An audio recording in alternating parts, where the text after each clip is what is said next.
Welcome to Orbicle Times Podcast, and hello to everyone, whatever part of the globe you're from or happen to reside in.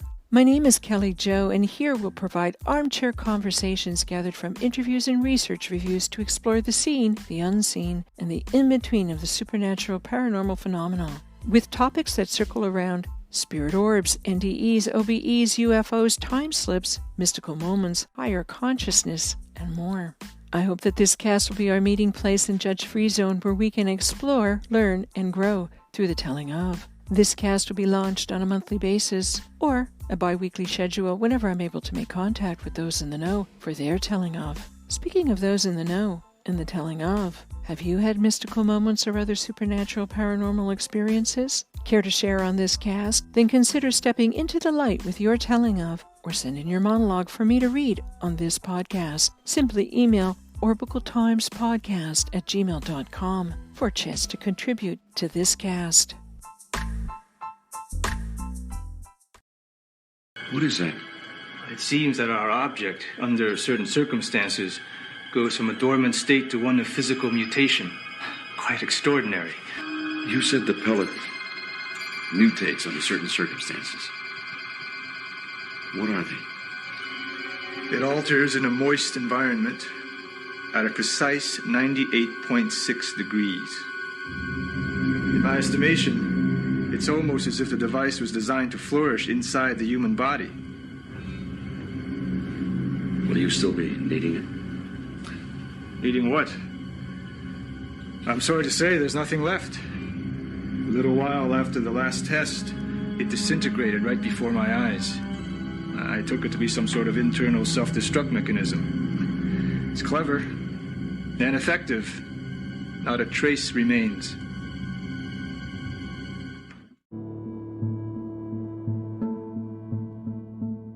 In this episode of Orbicle Times Part 2, Bonus Edition, Dennis Bullock and I continue to chat about what he describes as downloads, which he was gifted during his NDE, which circle around power of prayer, frequency, and vibration. And speaking of gifts, he also has acquired some new ones, not to mention what he was gifted. Think about the 1992 series Intruders, not to be confused with The Intruders. Intruders was a series that aired prior to the X-Files. Not familiar with it? I dropped a link on my webpage, www.orbicletimes.com, for those that are interested. I think the series, which aired post Dennis's discovery, is based on true accounts. Eerie. Perhaps what he discovered had been viewed remotely, although I did not see his name in the credits. And so, without further ado, let's get on with this interview. So, my dear Dennis Bullock, welcome to this cast, and I'm so very pleased that you agreed to this chat. Hey, well, thank you, Kelly Jo, for having me on your show, and it's a pleasure and to be able to share my NDE experiences with you and your audience. I pointed myself in the direction of my body, and I just said, now I'm going to go into my body. And I jumped in my body, and the minute I jumped in, my heart did a double beat, boom, and it started to beat. I came back with a lot of information, and also with some type of gift. Do tell. Okay, I came back into my body and everything. It was so incredible. Yeah. And I had to get my head around it. I was like, this is incredible. This is amazing. I was just hanging out outside my body. I was actually having a party, having fun. I didn't even care. It was like my what I felt about my body was like I took off an old shirt that I've been wearing for a while. That was it. I put it over there somewhere. That's it. Mm-hmm. That was how much care I felt for my body. So, but anyway, getting back to the gift was that, okay, and so I'm back in my body now. My heart is beating normal, and I fell asleep, and that was okay. And then I went back. They put me back home around, I guess, 7 or 8 in the morning. Actually, my girlfriend, she had to stay a little bit longer. To this day, I don't know exactly why she had to stay longer, but they made her stay a little bit longer than me. So the next 2 or 3 months after, we did a gig, and it was in a place called Mont Roland. It's a little bit north of Montreal. In Mont Roland, we were doing a show, but there was nobody in the club because there was a snowstorm. It was only the waitresses. So we were sitting there, the band, 5 or 6 guys, and we were having beers. And I called one of the waitresses over because I said, I didn't know them from a hole in the wall. And I said, for fun, I said, give me your left hand. I'm going to tell you your future for fun. And I took her left hand. She came over and I took her left hand and I said, you have a boyfriend that's paraplegic. I said, you're going to leave him in 3 months. You're going to meet a guy. You're going to fall in love and you're going to marry him. And the reason why you're going to leave the paraplegic boyfriend is because he blames you for his handicap, even though it's not, you have nothing to do with that. Mm-hmm. And she stood silent through the whole thing. And I just took her hand, I threw her hand back to her and I continued to have my beer. And she didn't say anything to me after that. I mean, totally silent. And then a year later, we played that same club again. And she ran up to me and she said, hey, did you know that everything you said was true, came true? I said, what? I said, no way. It's impossible. No way. Your boyfriend was paraplegic? And she said, yes. And I said, he blamed you for his handicap? She said, yes. You met a guy 3 months after? She said, yes. And I said, and you got married and you fell in love and you got married to him? And then she showed me the wedding ring. And then the hairs on my arm went up. And I said, oh my God, I'm an alien now. What's happening to me? And my band members, they were looking at me like, hey, what's wrong with you? You're turning into Nostradamus or something? And I didn't know what to say at that point. That was the first time that I realized that something was different since I had this experience. The second time I knew that I realized that I had a gift was another friend of mine who was also a bouncer, friendly, a good friend of the band. I had a dream about him, and the dream, or the feeling, I would say, because I was awake also when I had that same feeling, that he shouldn't go out this particular weekend. I had this feeling and this dream on Thursday. He was working at like these places, what we call after hours. Yeah. And for the people who might not know what that is, that's like a club that stays open after the normal clubs close. You can still have a drink or a beer or whatever. After the show, I would, go to these after hours because I just didn't want to come back to my apartment because I had too much energy. Sure. After the show. So I would go to the after hours and a lot of other people would come and we'd talk about the show or we, just have a beer and relax before we go back, before people went back home. So he was the bouncer to one of these places. So I had this feeling and this dream that he should not go out. Now, this guy, again, is a bouncer, is a doorman. He's a huge guy. You have to be suicidal or crazy if you want to mess with this guy. You could right away, just on visual alone. Yeah. So I had it on Thursday and I saw him on that Friday because I was working that weekend, and I didn't tell him the information that I got for him because I said he's probably gonna think I'm crazy, because who's gonna mess with that guy? The guy is huge. I said you have to be crazy to mess with this guy. So I didn't tell him on the Friday the information, which was not to go out on the weekend, to stay home that weekend. Don't go out, stay home. Right. So I saw him. I didn't tell him that because I said, maybe it's me also because I was new to this gift. So I said, maybe it's me. Maybe I'm just thinking weird or feeling weird or, imagining things. So that Sunday, I went to the same place and he wasn't there. He wasn't at the door. And then there was this other bouncer that was at the door. But this bouncer was standing there with tears rolling down his eyes. And I didn't know this bouncer. And I said, hey, man, what's the problem? What's wrong?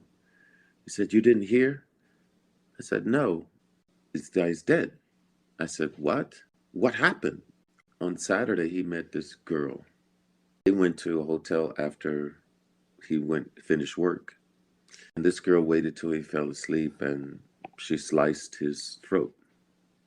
Luckily, they caught her. The police caught her. But I ended up going to his funeral. After that, I said, if I get a message for the president of the United States or Canada, anybody, I'm going to give him that message. I'm never going to withhold the information. And I felt very guilty for a while until like a message come that remember that souls know the plan when it comes to death. You have what they call exit points that you can choose if you want to go or you want to stay into the earth game. Even if you had told him, he might not have listened because of the fact that he was a big guy and because he was not afraid of anything, and somebody tells him to stay home for the whole weekend, most likely he wouldn't have listened anyway. I felt good about that. And then after that, I started to use the gift to like help people with health and with relationships and sometimes with cheating husbands and wives and with helping people to deal with the everyday life with the downloads that I got from the other side. Like I said, when you're on the other side, you become like a sponge. You start to expand and you get more and more information. Dennis, did your girlfriend at that time, who was also in the hospital with you, did she have any experiences of her own that she recalled? No, not that she told me. She didn't tell me anything. No. Okay. The other thing I have to ask you is, how long ago did that occur when you were in the hospital? Maybe in the 90s, 80s, somewhere around there, 90s. Okay. So you were starting to explain, and you can elaborate on some of the ways that experience has changed you. Maybe it's added to your quality of life. Oh, most definitely changed me. I mean, because of the downloads. I mean, it blew everything I believed about religion out the window. It blew everything I believed about life. It changed everything. And it also gave me a lot of understanding and no fear of death. It changed me a lot because basically I was raised a Christian. And in the Christian religion, you know, as far as I'm concerned, I was supposed to have died and went to hell. In the Christian religion, I died high. When I died, there was no hell at all. There's nothing at all like that. Now, I got downloads about that, about a lot of things, so many things. So please, elaborate with an example or two, because I think that would be interesting. Well, the first thing I got was that there's no right or wrong. People, they can do very bad things, but in God's eyes, they're just taking a longer road home. That's all. As if you're on a trip, you're taking the long way, and I'm taking the short way. The short way is the people who are doing good things and are on a high vibration. The people who are doing bad things are taking the long way home, but that's it. This is the earth is the whole thing is a game. That's souls. That's another thing. For souls to experience 3D, to experience duality.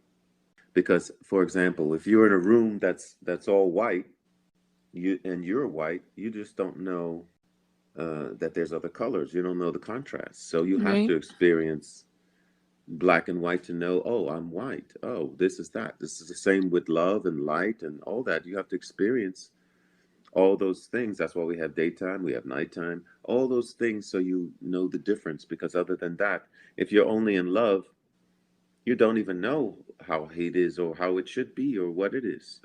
Have you developed different spiritual practices since this event? I'm more careful about, I know the power of thought. And that's the other thing. Prayers are much more powerful than we think. I used to think prayers were just a goodwill gesture. Oh, I'll pray for you. Yeah, sure. But it's not true. Prayers have power. They actually influence matter. They have power. And everything is frequency. That's another thing.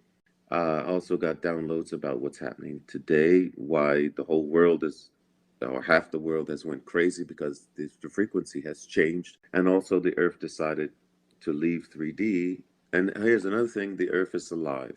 The earth is a soul that decided to do that, to participate in this game so that souls can experience duality. That was it. And the other thing is that I found also in my downloads why people who die and they experience hell. There is God, and we all are gods. We're part of God, but we also are a God with a big G. That means you can create a whole universe by yourself with just one thought. Whole universe, a whole island, a whole lake, a whole whatever you want. On the other side, you can do that with just a thought. Like you're thinking now, I'd like to have an island. Boom, the island is there. Okay. It's so many things. It blew my mind, but I know it's true. You know, the earth is leaving, and that's why she's raising her vibration, and vibration or frequency changes everything. That's why it affected everybody the last few years. But she started actually around 2012, but got hit around 2019. She's continuing to raise, so it's going to divide the people. That's why you saw friends who were friends for years and no more longer friends, family members. Some of them hate each other. It's because of vibration and change. And what the earth is doing with the souls, it's just asking, do you want to stay on a low vibration, or do you want to go on a high vibration with me to 5D, which is fifth dimension? We are normally in third dimension. Both of those are what I was telling you earlier. Those are two different timelines. You would know about timelines because you experienced that. Yes, my mother told me about that. Right. So those are two different timelines. So that's why the only thing I would suggest to people, and it's going to sound kind of weird, but not really weird, is to create or write down on a piece of paper 10 things that make you happy automatically. It could be a piece of cake. It could be without marijuana. It could be whatever. No. It could be whatever you want. Marijuana is actually good for you. If it's taken to the extreme, it can be deadly. Just like pretty much anything. If you overdo sugar, if you overdo salt, a lot of things it can start to be a deadly situation. Sure. But you find 10 things, you write them down, and whenever you feel your vibration going low or some situation bringing you down, you do one of the 10 things. It could be watching Bugs Bunny. It could be watching a funny movie. It could be calling your friend that makes you laugh all the time. It could be so many things. But whatever you know, it could be a photo. Makes you could happy. Be singing. Yes, could be singing. Whatever makes you happy automatically. You don't even have to think. Once you do it, you're happy. You should write that down, those 10 things, to keep your vibration on average more high than low. If you want to go into fifth dimension. Do you have another tip in regards to raising one's vibration aside from writing down those 10 things? Okay. Oh, yeah. Well, the other thing is nature. Nature automatically raises your vibration. That's something I got from the downloads. Nature automatically raises your vibration. If you sit under a tree for half an hour, your vibration rises automatically. Mm-hmm. You don't have to do anything. But there's a major point I wanted to make really quick. Yeah, do so. Is that the people who die and go to hell, it's because they had fear of hell. Even if they were atheists and they didn't believe in God, and they see Jesus, they see Mary, but there's nobody else there, because they also thought that many people are not going to get to heaven. So it's going to be an empty place, and they do nothing, and they realize, hey, there's nothing happening here. Yeah, because it's your creation. Because on the other side, pretty much every place is heaven. You make your own reality? Is that what you're saying? Yes. Every place is heaven. So, I mean, there's places that exist on the other side that are absolutely amazing and beautiful, but it's not necessarily, it's not, oh, here's heaven, because heaven pretty much is anywhere, because all of it is God. It could be space, that could be heaven. It could be a beach, that could be heaven. It could be a tropical jungle, that could be heaven. You know. Believe in reincarnation? Definitely. Because we all have many chances to play the game. Do we all play it on Earth, or do we play it in other dimensions? You can reincarnate to other planets. You can reincarnate to other life situations. You have so many choices. So before you even come to play the Earth game, you pick out who's going to be your mom. You have what they call, everybody has a soul group. And a soul group is like, could be anywhere from 7 to 12 people or more. Usually this soul group incarnates together. They can incarnate to Earth, they can incarnate to Venus, they can incarnate to many other places. In that soul group, you say, well, who's going to be my mom if I incarnate? Well, I'll be your mom. Who's going to be my arch enemy? Oh, I'll be your arch enemy. Even down to the animals. Who's going to play the role of my dog? Do they vote? Yeah, they get a chance to. If they don't want to play the role, they don't. Nobody has to play it. They could just be a guide or observer. Now, do tell about your orbs if you have a few minutes. Oh yeah, well, when I was a kid, I also believed that we were in a haunted type of house. Ooh, yeah. But it wasn't obvious haunting. You had to really be living there. You would start to see strange things. And one things that I would see sometimes would be these little lights that would come, and they seem to have a personality. And I didn't know what they were because I was a kid. So at first I thought I was imagining them, or maybe I was dreaming, but I kept seeing them when I was awake. It was not, and I saw them in the strangest different times. It's usually times when I'm really relaxed or I don't expect anything to happen. They appear, poof, and they disappear too, quite the same way.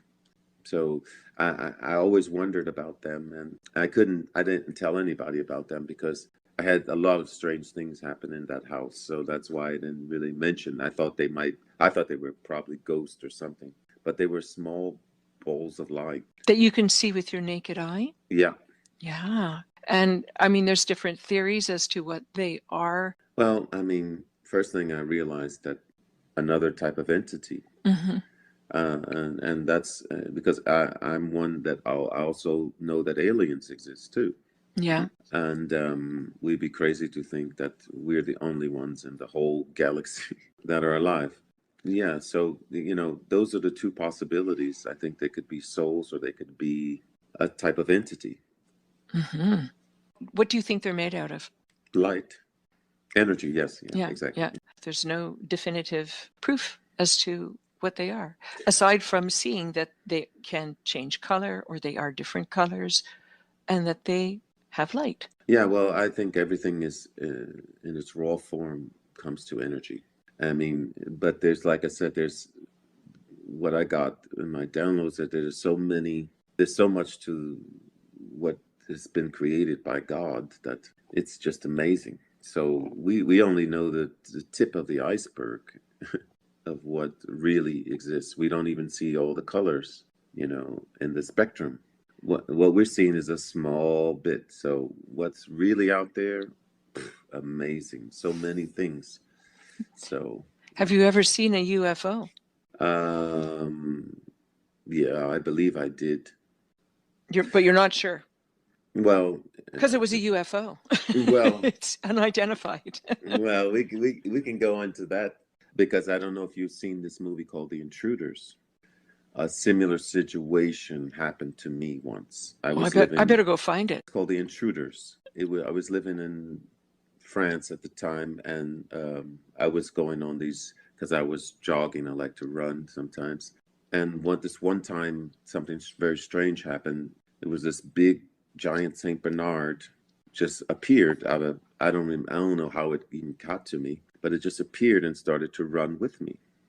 And I was scared to stop running because it was so big. I thought it was going to tear me apart. I just kept running, and it kept running with me. And I was doing so it just kept running with me.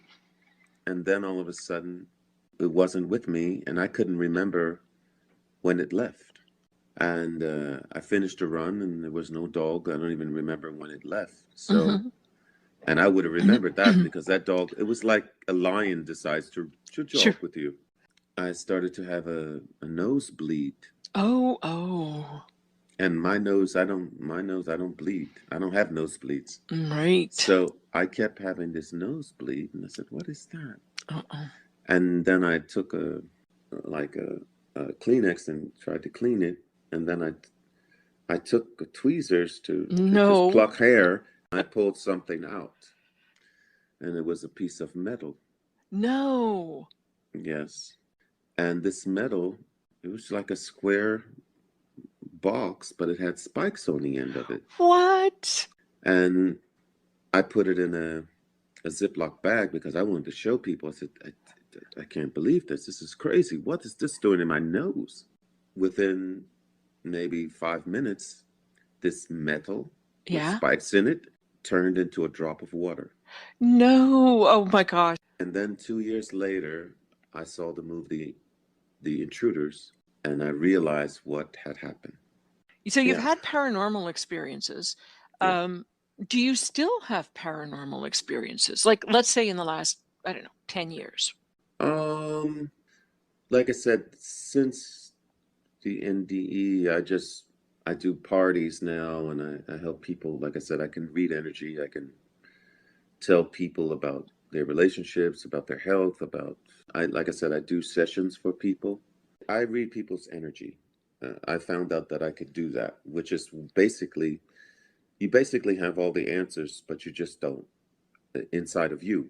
I used to just touch their left hand, and I could know all the things I need to know if they have questions. But now I can do it directly, just concentrating on them through Zoom or Skype, and I'm able to focus on their energy better than if it's on the phone. I've done it on the phone, but it's a little bit more harder and trickier. Yeah, because I'm here to help people, as much as I can. You carved out some time and made space for this conversation. It's a pleasure to be on your show, and I think shows like this help to evolve people's consciousness and to open people's eyes and to give them choices in a positive way about what's happening in our world, and to not be so negative or shocked that there's things that exist, that happen, that are outside of our world, that has not been discovered or not been explained. All right. I admire your work, so that's very kind of you to say. Yes, that's very kind. Okay, I will let you go, and again, we'll keep in touch.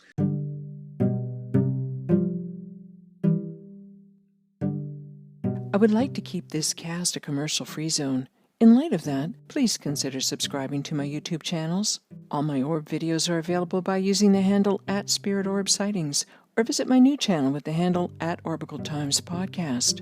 If you've already subscribed, many thanks. For blogs, episodes, show notes, bios, images, and video, please visit www.orbicletimes.com. If you enjoyed an episode, then please give a like or a share on Anchor, Spotify, Apple, or whatever podcatcher you happen to use. If you've already done so, much appreciated. Thank you for taking your time to visit these Orbicle Times.